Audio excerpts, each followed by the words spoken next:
Oh, there you are, sweet baby angel, and here I am. Guess what? I made a friend, and you're gonna hate them. It's train crash made, I can't look away.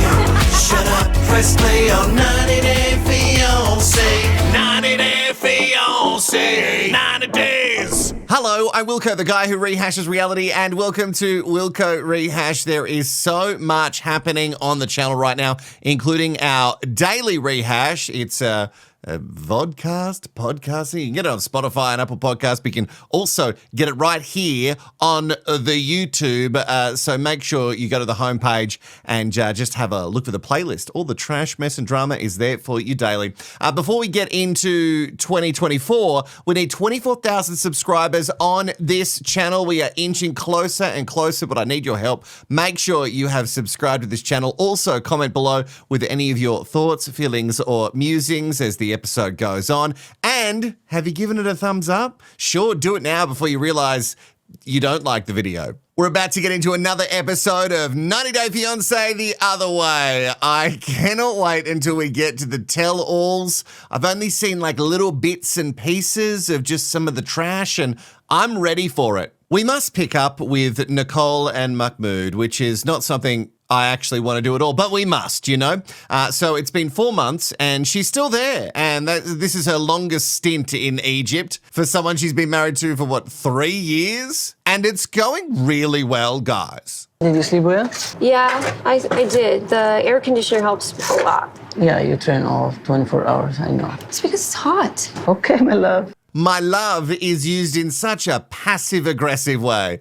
Okay, my love. Which means, oh, okay, I'll just say this just to diffuse the situation as quickly as possible. Mahmoud, she's used to aircon. She's from a place with aircon. And you make her cover so many parts of her body, so just let her live in aircon. So many questions for this couple, and still the biggest one is the same one that comes up again and again every episode. Why are you both still doing this? Wrap it up. This marriage, it is not for you. I still don't have any friends, so I basically just stay in my bedroom for 12 hours at a time with his mom. You what? So it's been 4 months, you've not made any friends, and that's not surprising considering that Mahmoud doesn't want you to meet his friends. Well, we know how that went. He also doesn't want or think that you need friends outside of the immediate family. You could just be friends with his family. And like you said, you hang out with his mum, and that's like the best friend that anyone could have, right? I had one person send me a message and they said that I'm wrong when I say that Mahmoud is controlling. He's not controlling, it's just the way he was raised. And I agree with you, it is the way that he was raised, but you're also wrong. He's definitely controlling. Those two things can be both true. And the controlling one is not going to like this. Nicole has left the nest and she's gone for some meditation. Looks like she might be making a friend. Oops. It's been really challenging. Our cultures are so different. I'm required to cover my entire body. Have you been to New Cairo? No, I haven't been to New Cairo. New Cairo. It's nice. There's a huge difference. You can wear whatever you want. We go to bars, we can drink, we can dance, and still be a Muslim. The Egyptian men, they like a girl, they date her, and then they change her to fit with how he was raised up. But he never accepts her the way she is, you know? Did you see her surprise face at the end of that? Nicole, I guess you're pulling that face because you're actually just overwhelmed with emotion as you've just figured out that there is other people in the world who have gone through the same thing that you're going through. Maybe you should have just hit up some sort of Reddit thread about it before you decided to marry this guy, and you could have found out much quicker. Naran, the new friend, has put it so plainly and simply. Mahmoud has gotten married to Nicole with the expectation that he would mold and craft her into the wife that he, in his head, deserves. It is controlling, isn't it? But I always tell you, I love you and I care for you. And I'm doing this to protect you. And he says, I don't want to control you. That's what he said. I don't want to I'm control protecting you.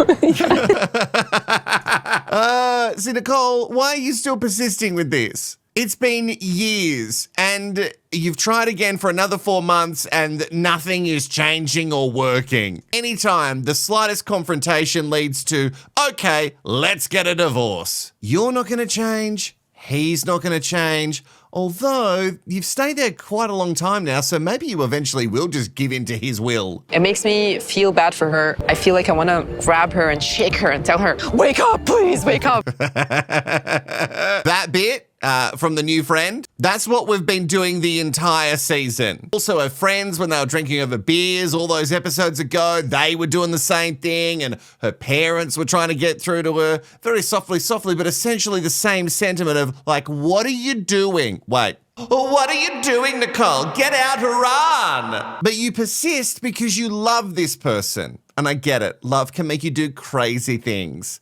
But stop doing the same crazy thing over and over again. We must move to another relationship now with a woman who also didn't really look into a culture before she decided to get engaged to a man from that particular country. Jen is on her way back to be with Rishi. Remember, because she fluffed up the whole visa thing. But one sweet baby angel did point out to me that maybe don't go so hard on Jen. Sometimes visas can be in a different language, so maybe she just didn't notice. Anyway, she's on her way back, but before we get there, there is a guy who is a friend of Rishi's, but also someone who looks to the stars for information. When I say stars, I don't mean like Paris Hilton. What a topical star reference. No, he's into the astrology, and he looks to astrology to figure out the best time to do things. What if we did it tomorrow? Like tomorrow? Tomorrow we cannot. No? No. The next day? No. The time is not good. The planetary environment is not that conducive. तू बोल रहा है कि तेरा एकदम clear है कि तेरे को उससे करना है पक्का हाँ बहुत तेरे को फाइट मारनी पड़ेगी भाई अगस्त के अराउंड रहेगा 2 अगस्त तेरे को बोलना है अपने मम्मी को और घर वालों को so you have around like 50 days. I don't know if it's a good idea to have somebody who is emotionally invested in your life, a friend, also be the one who is your astrologer. You know what I mean? Like, he could just be saying anything to you because he thinks that that's the best for you, so he just says it. So in 50 days, it will be an auspicious time for Rishi and Jen to sit down with Rishi's parents and say, guess what? Oh, no, she wouldn't do it like that, would she? Guess what? I'm going to take your son away. Better. So Jen's on her way back, and we're going to have to wait a whole 50 days before we start the conversation of let's sit down and talk to your parents. Because it's not a good time. The stars have told us. All right, Gabe has had a pretty good run so far with the parents of Isabel, accepting that he is a trans man. But the dad wanted to know a little bit more information, and I hope that doesn't mean because he wants to retract his acceptance. Tengo 5 años y yo no me gusta vestidos. Toda mi vida es con chicos, hombres. Es raro, ¿sí? Es no mi cuerpo. Otra persona, no me gusta nada. I made a photo album for you just now. I don't want to see them because I hate how I look. I just had to get it out the way. Like, you want to know who I was? Here it is. Y tú puedes. Como con tanto dolor, es sorprendente para mí. No sabía yo que era tan difícil tomar esa decisión. Podríamos tener también ese respeto hacia la gente del LGTBI. ¿Está muy bien? Sí, bueno. Well, I'm shook. Well, that went really well. Oh, that's so sweet. Considering this man comes from a religious background, I, like Gabe, don't always have the best track record with religious people accepting me for who I am. Because even though they preach not to judge, some of them seem very, very judgy people. Anyway, it turns out that Isabel's father is not one of them, in this case at the very least. He asked a lot of questions. He wasn't disrespectful. He just wanted to have clarity as to how Gabe got to where he is now. I honestly want to ask you right now if I have your permission to marry her. Oh. Me quedo sin palabras. Sin palabras, pero bueno. ¿O? Sí, me parece muy bueno. ¿Sí?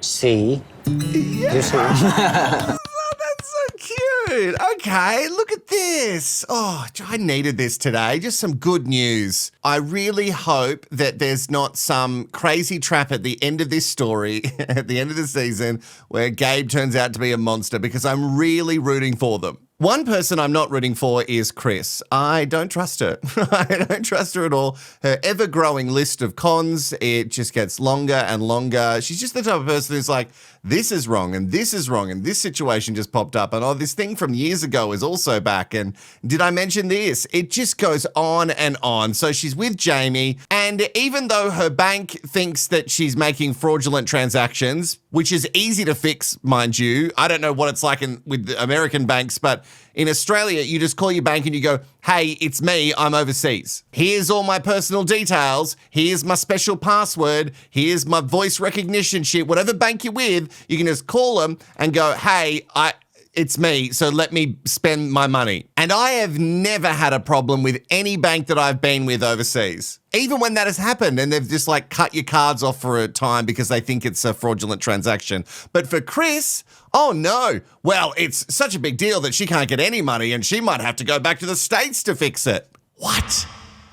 Why? Does it work differently there? It doesn't make any sense. Anyway, I don't know if she's setting up this storyline because she wants Jamie to buy the food truck that they're going to share together. Yeah, that's right. She's buying a food truck. She wants to make money while she's living in a different country. That makes sense. And running a business can do that. I don't know if she has any experience or Jamie, but let's get into the food making business on the road. Today, we actually get to check out some food trucks. Yes, How much I is love this a food truck. Como $10,000. I still want to explore other options just before we make up our mind. Oh my gosh. It's a It's a whole bus. restaurant. Oh my God. So they actually come inside and eat. This is freaking apocalypse awesome.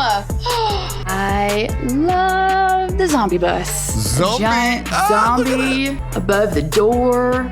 I love it. It's great. That does not shock me at all. I don't know what kind of food a zombie-esque food truck would serve, but I guess it's a lot of canned goods. If there's a zombie apocalypse, we're assuming it's all canned goods, right? Delicious. It is not a shocker that Chris's favorite is not only the bigger bus, it is cooler, but also the one that is themed with the weapons and the zombies and the blood spatter. Obviously, in my opinion, the best option is the most complete. I'm going to need to know the cost of the products that we're going to be using in order to know financially how much it's going to cost and feed people. Definitely scary when it becomes realistic when you're sitting in a food truck. I really got caught up in my fairy tale dream of moving to Colombia and getting married and starting a business. I really didn't consider whether it was a practical dream or not. Oh, wait. You didn't consider for 1 second any practical, like not for 1 second. We all thought that you didn't make any practical decisions, but now that you're admitting it to us, it seems even crazier. Not for 1 second did you think, is this practically actually going to work? Can we feasibly make this work? Financially, buying a food truck? Do you even know how to run a food truck? Have you cooked anything in your life? Oh, no, we do know she cooks because she's got the muffin, the beefcake tin. I was going to call him Muffin Man, but different, beefcake. Just some more eggs for us placed throughout the series to make us think that Chris is ready to bail on this relationship as soon as she possibly fucking can. Wait, what if she like buys a food truck and then just leaves Jamie in the lurch? That is actually not out of the realm of possibility in my brain. Speaking of a couple I would like for them to leave each other in the lurch, it's Mahmoud and Nicole. You remember them. She's trying again to go back to Egypt and he's trying again to not only keep her in Egypt, but also keep her very covered. Will you have some for him now? Yeah, and she was talking about that we don't need to change ourselves to be good enough for other people. I'm not going to say anything about that because you lost happy, so I'm not going to that was, oh, don't do that, like, okay. I'm not going to say anything that's going to rock the boat right now, but I just want you to know that there's all these things in my head, and I'm really disagreeing with you having this friend who also has these opinions about Egyptian men. So there's heaps of things that I want to say, but I'm not gonna say them because it's just gonna start an argument. This guy is toxic, and I don't care about your culture. I don't care about your religion. You are toxic. She's had a friend. Actually, the friend seemed really switched on to me. And maybe that's what you really hate, Mahmoud. Someone coming in and actually going, hey, not everyone who is Muslim and Egyptian, not everyone runs life like Mahmoud does. Because then his jig's up, isn't it? He said something bad about Egyptian man or something too. She definitely has opinions about Egyptian men for sure. Most Egyptian men are like a lot like you. They show you all this attention and all this love, then they try to change you, and that you'll never be good enough for them. So I think you are not mad anymore.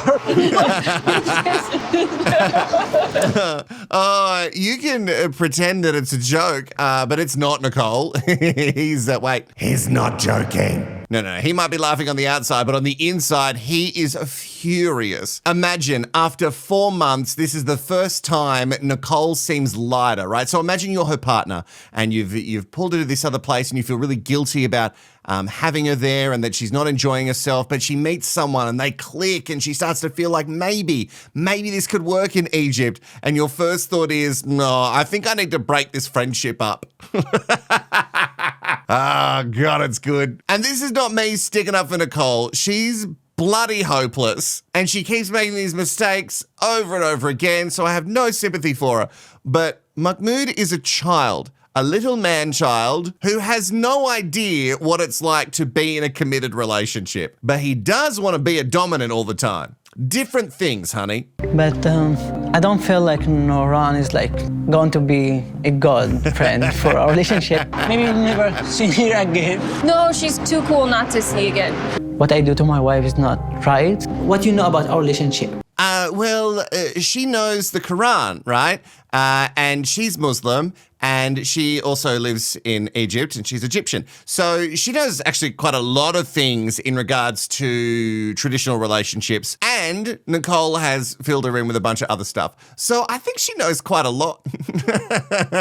And if this meet does go ahead between Noran, Nicole's new best friend, and Mahmoud, get me the popcorn. I'm ready to sit front row. Let's go to Morocco, where Debbie is, pushing on with this guy. And his name's Osama, and he's a poet. He's also a painter, but he's not a worker. No. He doesn't want to work because that ruins the creativity. And that's where I went wrong all those years ago. And Osama has a poem for Debbie. Ooh. All right, coming up, our next poet, Osama. All right, here we go. So surprised. My name is Osama. I'm from Khemisat. I'm going to read a poem about my fiancée, Debbie. Telling everyone that he wrote this poem for me, his fiancée. He's not ashamed of me. It's erasing the rough start we had. It's erasing, is it? I don't know if it should don't erase anything. No whiteout over the start of this relationship, okay? You got to remember those things because I think you need to gonna piece it all together and realize that Osama's a bad guy. I don't care what he says in this poem.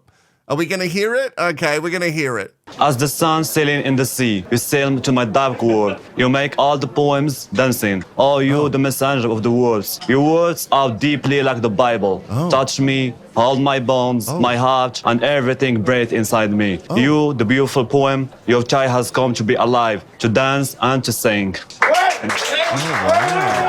But you're born for it. And I feel almost kind of weak, like I've had a shot of cognac or something after listening to that. And it makes me feel very special. And it makes me feel very special.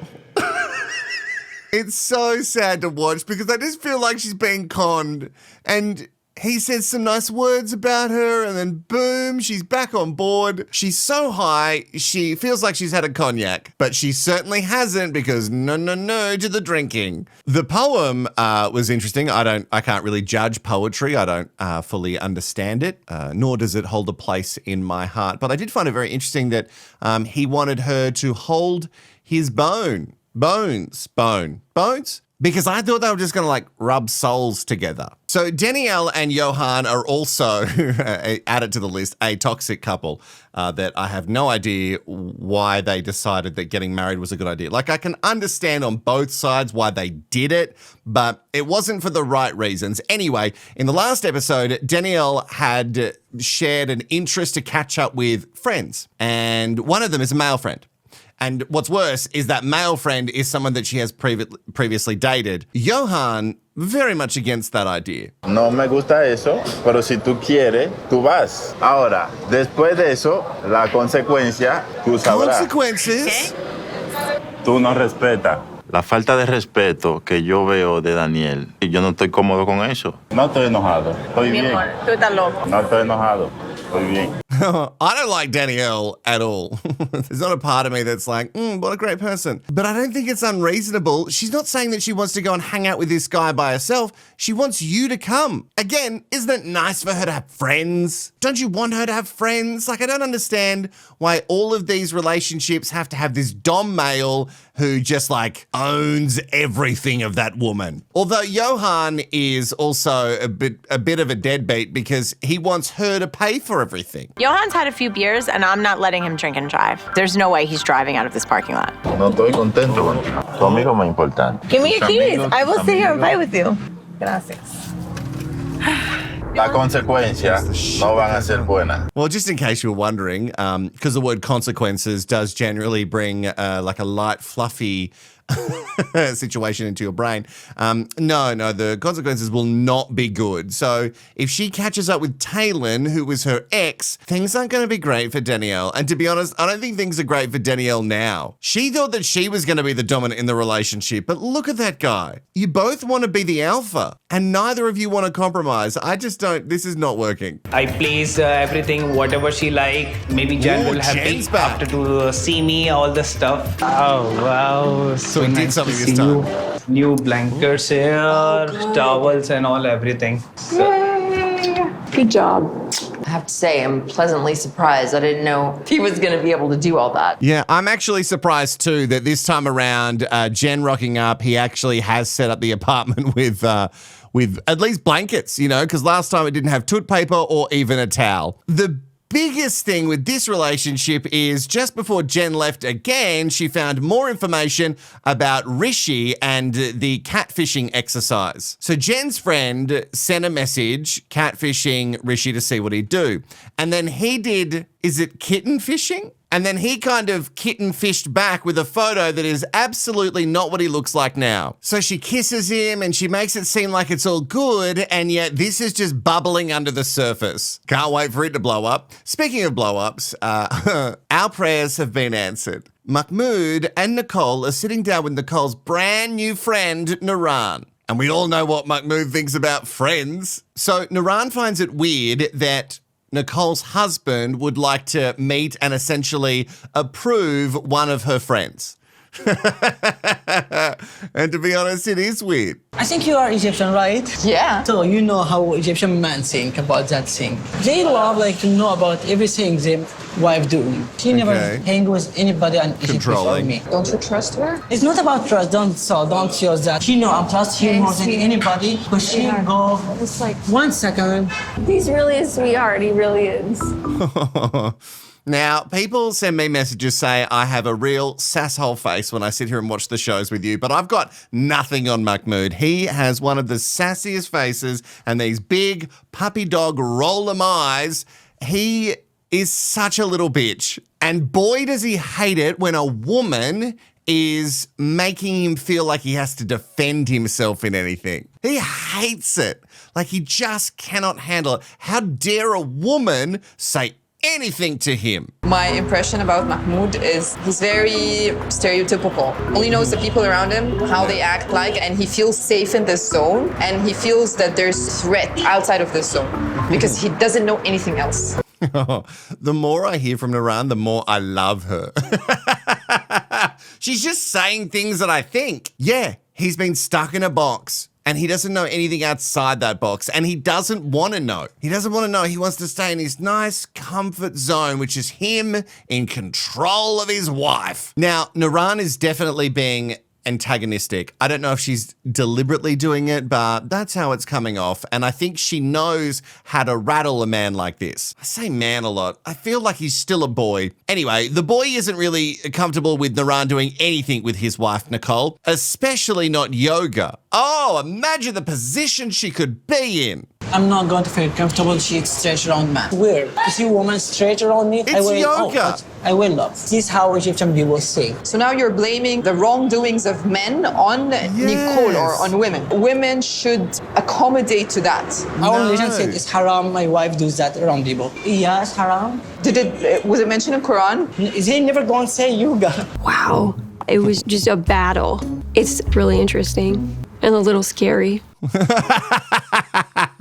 What, now it's scary? All of these toxic things that he's been doing, and you've also done a lot of toxic stuff too, but now it's scary? Recently, after following this series, I found out that we have some Muslim sweet baby angels out there. Thank you for messaging me and letting me know exactly what's in the Quran in regards to headscarves. It seems like Nuran, rhymes with Quran. It seems like Nuran maybe has a different copy to Mahmoud because he has interpreted it very, very differently. One thing I will not stand for is women having to cover themselves or alter themselves in any way because of what men could possibly think. Yucky poo in the bin. I love my religion, but there is nothing in the Quran that says that women cover every part of in the entire. No, and there isn't any verse that says that she has to wear the veil. Nothing. It only says that it has to be modest. That's it. When you go to yoga, and you'd be surprised to know that I have been to yoga and I look ridiculous, I never think of it as a sexy thing. Either way, it doesn't matter. You're not being immodest because you're doing yoga. Why can't men be educated enough not to harass women and not to look at them? Of course, if I seen woman legs, I will see, 6 legs. It turns on some girls, by the way. Never. Yeah. Why are you assuming now? There are women who like men's legs. Never can happen.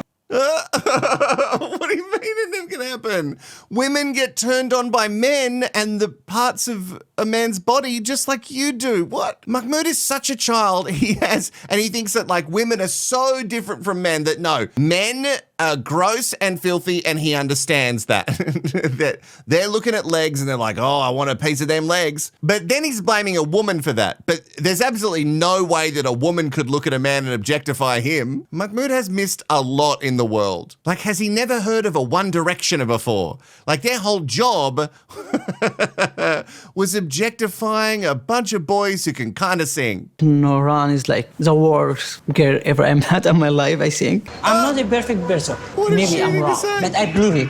I love you, honey. I love you too. And your friend is so nice. I was actually really proud of my husband. Why? What are you talking about?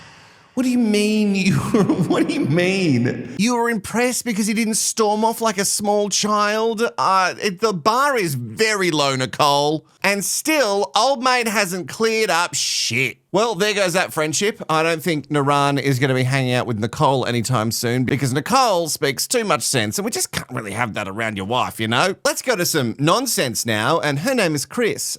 Chris is leaving. It's so funny because we've just been sitting here episode after episode going, I reckon she's going to leave. And here we are. I went to get my narcolepsy medicine refilled. I found out they don't have it here. So we decided the best thing for me to do is to take a quick trip home. Okay, yeah. I can't get my narcolepsy medication here. There's absolutely no way of me getting it here. It's just never going to happen. I got to go. It's certainly not because I've just realized that this whole thing isn't practical, and also I've realized that I don't want to be with you, Jamie. It's certainly not because of that. No. It's because of the narcolepsy medication and also my bank, and there's just so many things that I've got to fix, so I've got to go home. Chris couldn't be more full of shit if she tried. I want you to keep this. You know how important this is to me. That way you know I'm coming back. And I buy it. Come back and sell all your clothes and It's not funny. Look at me. I believe you.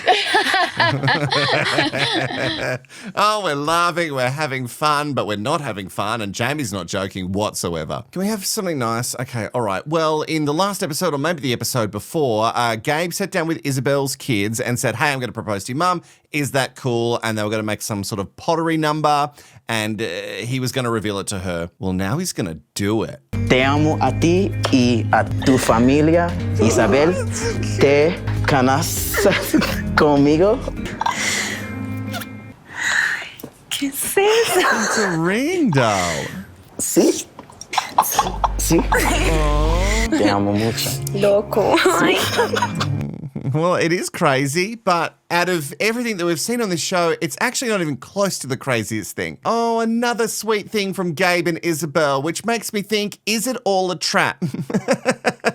All these nice things keep happening. When's the shoe gonna drop? What's happening? Oh, I just don't trust it. Anyway, they're engaged, and I'm actually invested in one of these relationships on the show. Let's hope they're not engaged as long as Jen and Rishi have been.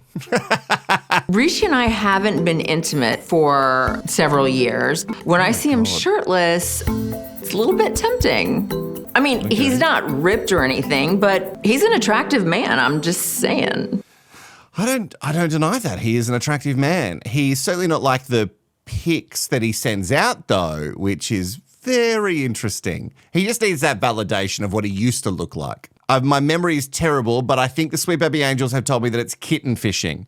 That's what he's been doing. Using old pics, not completely different pics, just kitten fishing people. Guess what? I'm so ripped. What happens if this towel drops down? Oh my God, I'm so ripped. And then you see Rishi now and you're like, well, there's nothing wrong with that, but it's certainly not the photos that you sent. When you're on social media, do you get a lot of girls that contact you? Oh, here we It's go. happened, not like a new thing for me. It's happened like since I went to the modeling. And so what do you usually do? Like when they... Nothing, I just reply them. They are just social media friends, you can say.